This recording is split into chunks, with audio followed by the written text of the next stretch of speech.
How writing kept me from scratching myself to death. You've reached Talking with Dr. Terry, 180 seconds to a better you. Message number 143. I'm Dr. Terry Wurzbacher, and this call is dedicated to Jim. Way back 5.5 years ago, I had such a bad itching problem I thought I was going to lose it. It wasn't eczema or psoriasis. It was all over, and I was convinced I had bugs.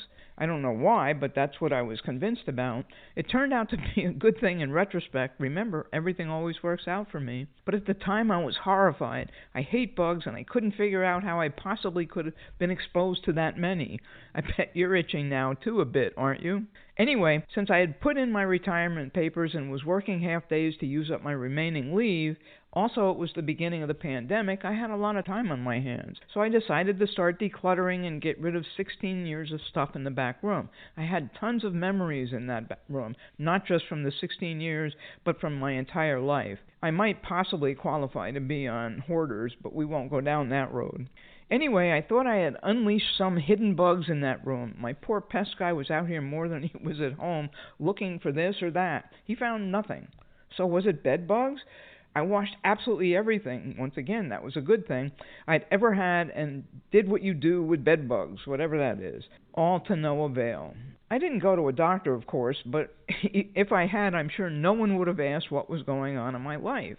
What was going on was, well, okay, there was a pandemic that we didn't know anything about, which was not being addressed in a very scientific manner. And remember, I'm old and susceptible to diseases.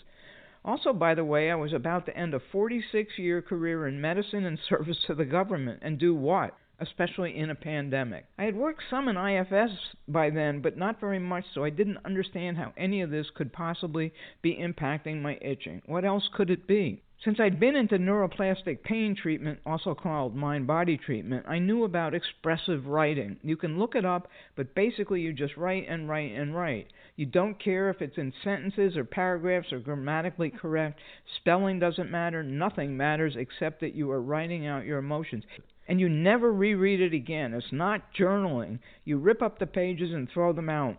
Why? Because otherwise you're liable to get yourself in a spin-up cycle, critiquing what you wrote, critiquing yourself, and that defeats the entire purpose. I learned that it's effective if you do it at least once a day, and preferably twice, so that's what I did. And you know what? The itching stopped. The scratch marks cleared up, and my nervous system calmed down.